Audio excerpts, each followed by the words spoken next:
Córdoba, a center of flamenco and the home of the celebrated player Paco Pena.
You get that wonderful chord, yes, which is, what is it? It's what we call a dominant ninth.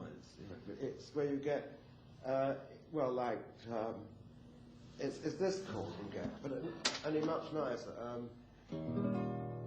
Like just putting it back. Yeah, that's right. Yeah. Lovely.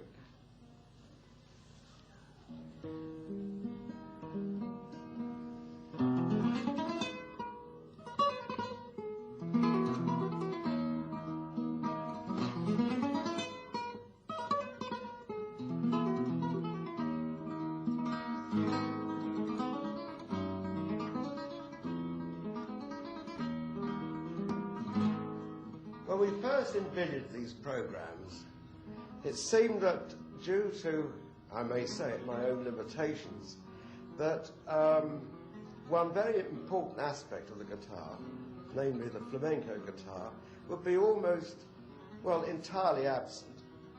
And it seemed natural to invite a very distinguished flamenco guitarist to join me.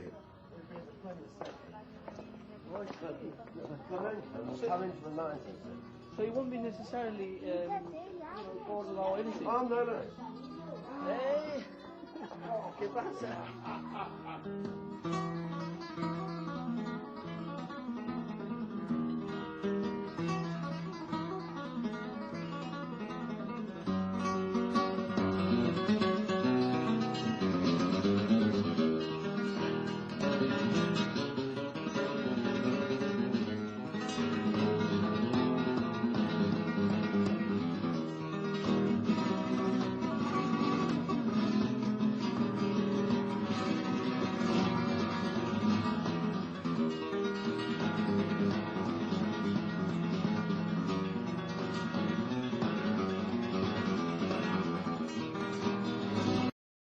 Flamenco in its present form needed all the ingredients that have come together throughout history, like Moorish, Arabic culture, and before that Byzantine and whatever, and including the Gypsies at the end tail of it.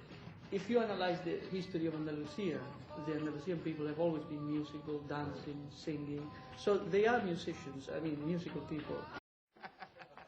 I, as a classical player, find that playing raschiato chords actually interferes with my nails, in a sense, makes them thin. And then I find that... Should cover them with glue. Well, I know, you've got some marvellous glue, it's fantastic. Well, but then your quality of sound, though, it suffers a little. Yes. But then, of course, with flamenco guitar, I mean, you have dancers, for example, you've got to cut through, haven't you? Yes, yes. So that you can't think about refinement of sound. Not really. Yeah. Well, in fact, one does. I do, certainly. Yeah. But you can never achieve the refinement that you could, you know, that No. you can. Perhaps, perhaps I'm a bit over-refined. Perhaps I ought to get a bit of glue on my fingers. But I'll lend you some. yeah, no, that would be great, because I was doing a bit this morning, you know, sort of my type of rascado, and, you know, I've only got half the nails left. It's amazing. But it is a totally different style, isn't it? Oh, it is. Yeah.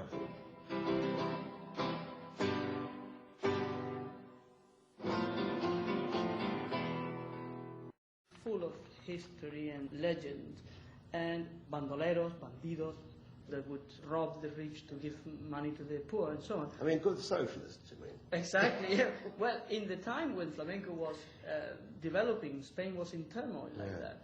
And the song of the Sierra is associated with those people. In fact, the song is very simple.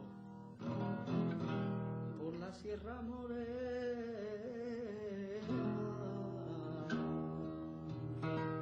vienen bajando un par de ojitos negros de contrabando. And I did this tune.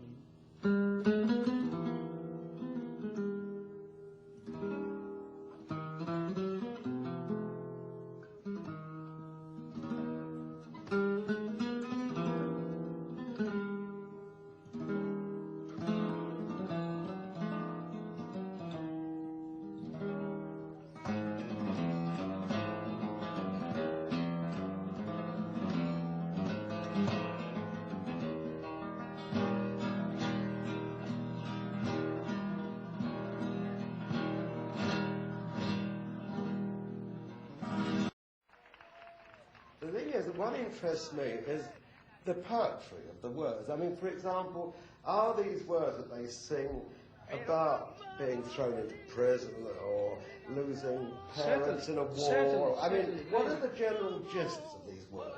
In fact, flamenco never tells a story. Flamenco is a cry by somebody who tells the air, he tells God, or he tells himself what is happening to him.